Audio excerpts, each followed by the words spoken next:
Merci, Monsieur le Président. Monsieur le Ministre, Monsieur le rapporteur, mes chers collègues, depuis 2013, avec mes collègues des Français de l'étranger, de droite et de gauche, fait notable d'ailleurs, sur la question de la CSG, à laquelle sont assujettis donc de façon injuste et invraisemblable nos compatriotes français de l'étranger.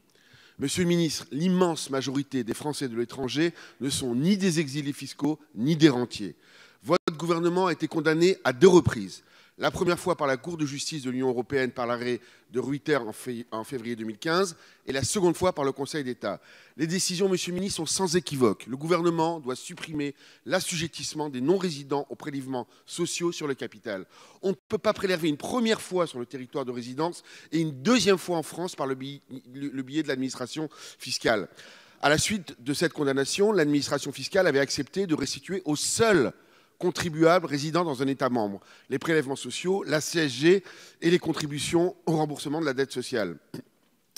On fait donc une distinction entre résidents de l'Union européenne et hors Union européenne. C'est de la discrimination et une rupture de l'égalité devant la loi fiscale.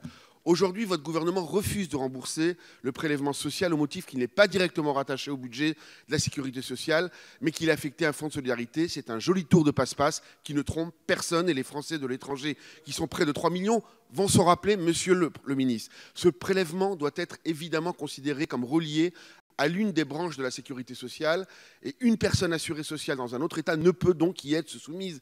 Monsieur le ministre, vous demandons, et vous l'êtes, un petit peu d'honnêteté sur cette question. L'affectation de leurs recettes à des prestations sociales non contributives comme le Fonds de solidarité vieillesse, voté l'an dernier, n'est pas un argument pertinent, c'est du maquillage. Votre gouvernement le sait parfaitement et il joue la montre. Évidemment, la Cour de justice européenne va se réunir et va se prononcer. La France sera condamnée et en tout état de cause, vous obstinez à percevoir des sommes indues dans un seul souci budgétaire.